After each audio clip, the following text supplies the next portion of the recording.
మరిన్ని రాష్ట్ర వార్తలు వేగంగా సంక్షిప్తంగా చూద్దాం.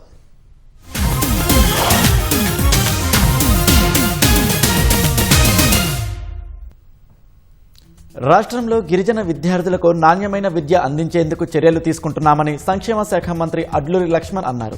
ఆదిలాబాద్ జిల్లా ఉట్నూరులోని గిరిజన బాలికల ఆశ్రమ ఉన్నత పాఠశాలను మంత్రి సందర్శించారు. విద్యార్థులకు అన్ని రకాల సౌకర్యాలు కల్పించడమే ప్రభుత్వ లక్ష్యమని పేర్కొన్నారు. అనంతరం ఎమ్మెల్యే వెడ్మ బొజ్జ, ఎమ్మెల్సీ దండే విఠల్, కలెక్టర్ రాజర్షి షాతో కలిసి విద్యార్థులకు ఏకరూప దుస్తులు, కిట్స్ పంపిణీ చేశారు.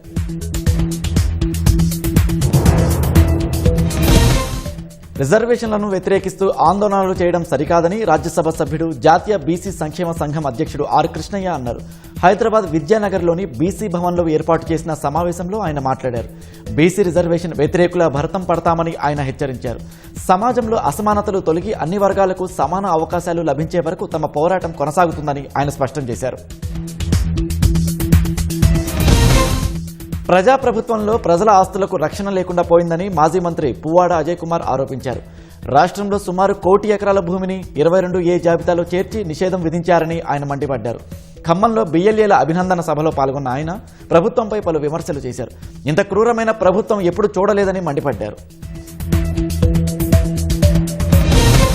సూర్యాపేట జిల్లా హుజూర్ నగర్లోని శ్రీ పోతులూరి వీర బ్రహ్మేంద్ర స్వామి దేవస్థానంలో చోరీ జరిగింది. గుర్తు తెలియని వ్యక్తి రాత్రి సమయంలో ఆలయం గేటు తాళాలు పగలగొట్టి లోపలికి ప్రవేశించారు. దేవస్థానంలో ఉన్న కరెంటు, మోటార్ వైర్లు, అలాగే పైపులు తదితర సామాగ్రిని దొంగిలించినట్లు ఆలయ కమిటీ సభ్యులు తెలిపారు. పోలీసులు కేసు నమోదు చేసి దర్యాప్తు చేపట్టారు. ప్లాస్టిక్ కాలుష్య నియంత్రణకు అందరూ కృషి చేయాలని ASEZ world mission society church of God స్వచ్ఛంద సంస్థ, కొరియా ప్రతినిధి బ్రయాన్ కిమ్, భారత ప్రతినిధి అనిల్ కుమార్ పిలుపునిచ్చారు. ప్లాస్టిక్ వినియోగాన్ని తగ్గించడంలో యువత కీలక పాత్ర పోషించాలని హైదరాబాద్ ఖైరతాబాద్లోని విశ్వేశ్వరయ్య భవన్లో సంస్థ ఆధ్వర్యంలో జీరో ప్లాస్టిక్ గ్లోబల్ ఫోరం కార్యక్రమం ఘనంగా ముగిసింది.